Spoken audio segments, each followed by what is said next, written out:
Pride and Prejudice by Jane Austen. Chapter 9. Elizabeth passed the chief of the night in her sister's room, and in the morning had the pleasure of being able to send a tolerable answer to the inquiries which she very early received from Mr. Bingley by a housemaid, and some time afterwards from the two elegant ladies who waited on his sisters. In spite of this amendment, however, she requested to have a note sent to Longbourn, desiring her mother to visit Jane, and form her own judgment of her situation. The note was immediately dispatched, and its contents as quickly complied with. Mrs. Bennet, accompanied by her two youngest girls, reached Netherfield soon after the family breakfast.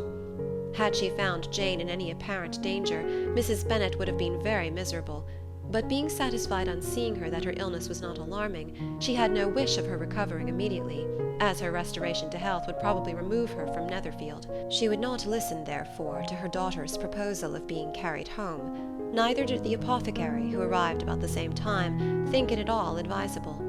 After sitting a little while with Jane on Miss Bingley's appearance and invitation, the mother and three daughters all attended her into the breakfast parlour. Bingley met them with hopes that Mrs. Bennet had not found Miss Bennet worse than she expected. "Indeed I have, sir," was her answer. "She is a great deal too ill to be moved. Mr. Jones says we must not think of moving her. We must trespass a little longer on your kindness." "Removed?" cried Bingley. "It must not be thought of. My sister, I am sure, will not hear of her removal." "You may depend upon it, madam," said Miss Bingley with cold civility, "that Miss Bennet will receive every possible attention while she remains with us." Mrs. Bennet was profuse in her acknowledgments. "I am sure," she added, "if it were not for such good friends, I do not know what would become of her, for she is very ill indeed, and suffers a vast deal, though with the greatest patience in the world, which is always the way with her, for she has, without exception, the sweetest temper I have ever met with. I often tell my other girls that they are nothing to her. You have a sweet room here, Mr. Bingley, and a charming prospect over the gravel walk. I do not know a place in the country that is equal to Netherfield. You will not think of quitting it in a hurry, I hope, though you have but a short lease." "Whatever I do is done in a hurry," replied he, "and therefore if I should resolve to quit Netherfield I should probably be off in 5 minutes. At present, however, I consider myself as quite fixed here." "That is exactly what I should have supposed of you," said Elizabeth. "You begin to comprehend me, do you?" cried he, turning towards her. "Oh yes, I understand you perfectly." "I wish I might take this for a compliment, but to be so easily seen through, I am afraid, is pitiful." "That is as it happens. It does not follow that a deep, intricate character is more or less estimable than such a one as yours." "Lizzie," cried her mother, "remember where you are, and do not run on in the wild manner that you are suffered to do at home." "I did not know before," continued Bingley immediately, "that you were a studier of character. It must be an amusing study." "Yes, but intricate characters are the most amusing. They have at least that advantage." "The country," said Darcy, "can in general supply but a few subjects for such a study. In a country neighbourhood you move in a very confined and unvarying society." "But people themselves alter so much that there is something new to be observed in them forever." "Yes, indeed," cried Mrs. Bennet, offended by his manner of mentioning a country neighbourhood. "I assure you there is quite as much of that going on in the country as in town." Everybody was surprised, and Darcy, after looking at her for a moment, turned silently away. Mrs. Bennet, who fancied she had gained a complete victory over him, continued her triumph. "I cannot see that London has any great advantage over the country, for my part, except the shops and public places. The country is a vast deal pleasanter, is it not, Mr. Bingley?" "When I am in the country," he replied, "I never wish to leave it, and when I am in town it is pretty much the same. They have each their advantages, and I can be equally happy in either." "Aye, that is because you have the right disposition. But that gentleman," looking at Darcy, "seemed to think the country was nothing at all." "Indeed, mamma, you are mistaken," said Elizabeth, blushing for her mother. "You quite mistook Mr. Darcy. He only meant that there was not such a variety of people to be met with in the country as in town, which you must acknowledge to be true." "Certainly, my dear, nobody said there were. But as to not meeting with many people in this neighbourhood, I believe there are few neighbourhoods larger. I know we dine with 24 families." Nothing but concern for Elizabeth could enable Bingley to keep his countenance.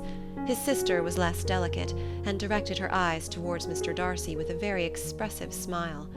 Elizabeth, for the sake of saying something that might turn her mother's thoughts, now asked her if Charlotte Lucas had been at Longbourn since her coming away. "Yes, she called yesterday with her father. What an agreeable man Sir William is, Mr. Bingley, is he not? So much the man of fashion, so genteel and easy. He had always something to say to everybody. That is my idea of good breeding. And those persons who fancy themselves very important and never open their mouths quite mistake the matter." "Did Charlotte dine with you?" "No, she would go home. I fancy she was wanted about the mince pies. For my part, Mr. Bingley, I always keep servants that can do their own work. My daughters are brought up very differently. But everybody is to judge for themselves, and the Lucases are a very good sort of girls, I assure you. It is a pity they are not handsome. Not that I think Charlotte so very plain, but then she is our particular friend. She seems a very pleasant young woman.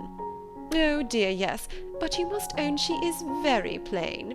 Lady Lucas herself has often said so, and envied me Jane's beauty. I do not like to boast of my own child, but to be sure, Jane, one does not see often anybody better looking. It is what everybody says. I do not trust my own partiality. When she was only 15, there was a man at my brother Gardiner's in town so much in love with her that my sister-in-law was sure he would make her an offer before we came away. But, however, he did not. Perhaps he thought her too young. However, he wrote some verses on her, and very pretty they were." "And so ended his affection," said Elizabeth impatiently. "There has been many a one, I fancy, overcome in the same way. I wonder who first discovered the efficacy of poetry in driving away love." "I have been used to consider poetry as the food of love," said Darcy. "Of a fine, stout, healthy love it may. Everything nourishes what is strong already. But if it be only a slight, thin sort of inclination, I am convinced that one good sonnet will starve it entirely away." Darcy only smiled, and the general pause which ensued made Elizabeth tremble lest her mother should be exposing herself again.